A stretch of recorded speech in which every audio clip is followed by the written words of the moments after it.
Twitter community is already with questions. Before we get to all of that, you mentioned the Wisconsin recall effort. This week, Scott Walker, the governor there, sent a note out. Dear friend, the Wisconsin recall election is less than 4 weeks away. The liberal special interest in Washington insiders have sworn to spend tens of millions of dollars to defeat me. I need your help right now to de-fact this census recall. Stand with me today as a solicitation for some funds in that effort. Did you send some? I did not. But question for you: what is the what do you see this recall election as being about? Well, if you think back a year ago, we saw all the protests on the lawn of the Wisconsin Capitol, and it was about collective bargaining. Today, the ads that are running, the conversation that's taking place is the unions are not talking about collective bargaining because I think a lot of Wisconsinites are seeing that the reforms are working. We've gone from a $2 billion structural deficit to now having a $1 million surplus, and the state's going in the right direction. Our schools are still open. Our teachers are still being paid. So it's more, I think, this is a standard political debate. It's about jobs, it's about the economy, and the blow-up of last year is not the focus of this campaign. We see a lot of polling out right now where Scott Walker's in the lead by 5 to 6 points. The numbers are breaking its way, and what we're hearing is a lot of independents. They're not watching the commercials on TV, but they're hearing from someone who serves on a school board or an administrator, where they're actually saying, listen, these reforms have made it so much easier for us in Wisconsin, or in the school board, in our community, to do our job. We have far more flexibility. And so they're hearing from people in the community about how this is working, and I think that's positive. Maybe to make a side note on it, in Wisconsin, we have had politics go on since the summer of 2010. And so there's so many people who have just been inundated with these negative ads for a couple of years. I think there's a yearning in Wisconsin to go back to the furniture commercials and the Ford F-150 commercials because they're sick of politics every time they turn on the news. First call for you is from West Haven, Connecticut. This is Laureen. She's an independent. Go ahead, please. Hello, hi. How are you, Susan? Nice to be on. It's nice to hear a refreshing voice. I did have a comment to say, how do you feel about the rising cost of education for young people and how we are not really up to par with international standards? And how is I used to live in Minnesota myself and really enjoyed visiting Wisconsin, and then I'll get off the line. Thank you very much for giving me the chance to voice my opinion. Thank you. Thanks, Lauren. I actually went to school in Minnesota, but a lifelong resident of Wisconsin. You know, we talk about a lot of things that go on right now. We talk about the debt, the economy, jobs. I would say that I think the most important thing that we have to get right is the education of our next generation. If we don't have a well-educated youth base, we're not going to be able to compete with all of the engineers and mathematicians and scientists that are coming from China and India and around the world. And we have to make sure we excel in education, and that's what we've done so well in the past. And we do see costs continue to rise. Listen, I'm 20 years out of college, but if you look at what's going on in a lot of these institutions, it's almost like they're Club Med. There's a lot of money being spent on recreation, on gyms, on pools, on fitness centers, and I think we have to go back to the basics and say, listen, what are the costs of education? What are the costs of computers, books, classrooms, bricks and mortar, and making sure that we're going back to the fundamental skills of education instead of the Club Med mentality or education institutions. I'm a firm believer, though, that anyone who wants to go to school should have the right to go. So if you come from a poor farm in Minnesota, your parents don't have the resources to send you to school, and you don't have the savings to pay for school, we want to make sure that you have access to dollars, that you're able to go to school to live the American dream. Next is a call from Jackson, Michigan for Congressman Duffy, and this is Jean, who's a Democrat there. You're on, Jean. Good morning.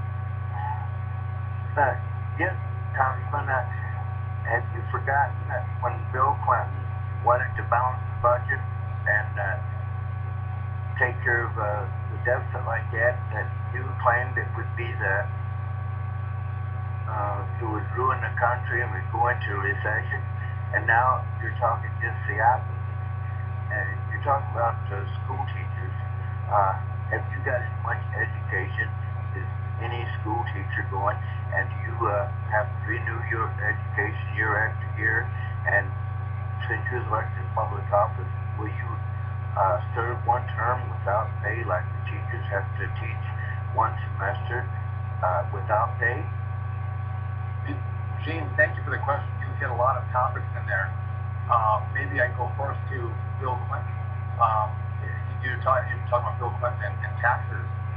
Bill Clinton gave a speech on July 3rd of 2011, and Bill Clinton didn't say we need to raise taxes in that speech. Bill Clinton actually said that we need to root out the loopholes, take away the loopholes, get them out of the tax system, and actually reduce the rates down to 25%. He said the effective tax rate is around 21-22%. So if we get rid of the loopholes and have it at 25%, you'll have a net increase in tax revenue to the federal coffers. And that's what we've actually proposed in our budget, getting rid of the loopholes and making the tax code fair and flatter and making it more simple. So we're actually proposing exactly what Bill Clinton is talking about right now, if you're a fan of Bill Clinton. In regard to continuing education, I went to law school. I was a prosecutor, and as a prosecutor, I have to get credit that are in report every 2 years. So yes, I have continuing education as well. When I was a prosecutor, I'm a recovered prosecutor. I'm out here without my law license. Boston is up next. This is Brian, an independent there for Congressman Sean Duffy. Hey, Brian. Hi, thanks for my call, Representative Duffy. I'm a financial advisor, and saying remarks, I want to bring your attention to the Paul Ryan budget. I looked at this, and I went through it, and I would be arrested and fined and sanctioned for making a claim that these are cuts. It doesn't balance the budget from till 2030, and that's on rosy projections of an economy, which, quite honestly, would also be a dishonest claim.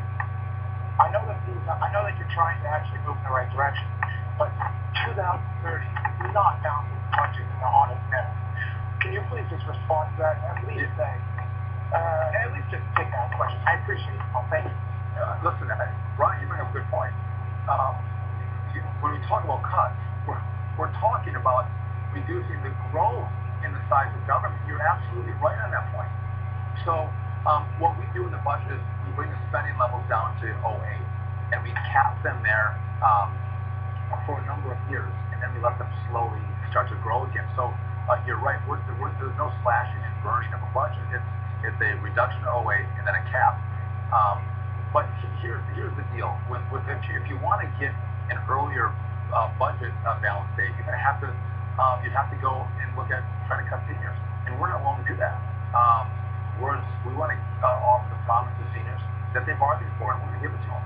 And so it does take a little longer to balance, but as long as you talk to your creditors and say, listen, this is the plan to balance, we're going to be able to get there, we're going to meet the promises that we've made, I think creditors will be okay with America, and I think we keep the social promises that made to those who rely on that promise, and the changes that are made for a future generation that can modify their savings plans for the plan that will be in place when they retire. Next is a Wisconsin caller, Malik. This is Bob, a Republican there. Good morning. Yes, good morning. Hi, Bob. How are you? Oh, anyway, in the beginning of your statement, you were talking about the copper and all of this. All right, are you? Yes. We're talking about the iron ore mine, I think, Bob. Bob, go ahead, please. Your connection's pretty bad. You want to know about the iron ore plant in Wisconsin? Yeah, that's in Wisconsin, and basically that iron ore is on the Indian reservation. All right, thanks. He's saying the iron ore you referred to is on an Indian reservation. Therefore not acceptable? Well, no, it's not on the Indian reservation, but there was the tribe in our area, which is the Bad River Indian Reservation, we had some issues with the bill going forward. And I think what we wanted to make sure we're doing is setting up a bill that would give a specific time structure for we could do studies, make sure it can be done environmentally safe, And then, if so, we have a definite time period for the permitting process. And no doubt, everyone would have weighed in. The tribal areas in our region would have given their opinions and their comments. But we just wanted to make sure that if it could be done safely, there's a time period in which you're going to get a definite answer, yes or no, and that's what this bill is all about. Next is Conestoga, Pennsylvania. This is Don Clausen, independent there. Good morning, sir. You're on. Yes, a couple corrections there. Scott Walker right now is outspending the Barrett by 20 to 1. And the reason that the Senate keeps on turning down all the junk that the Republican House is turning out is because it makes no sense.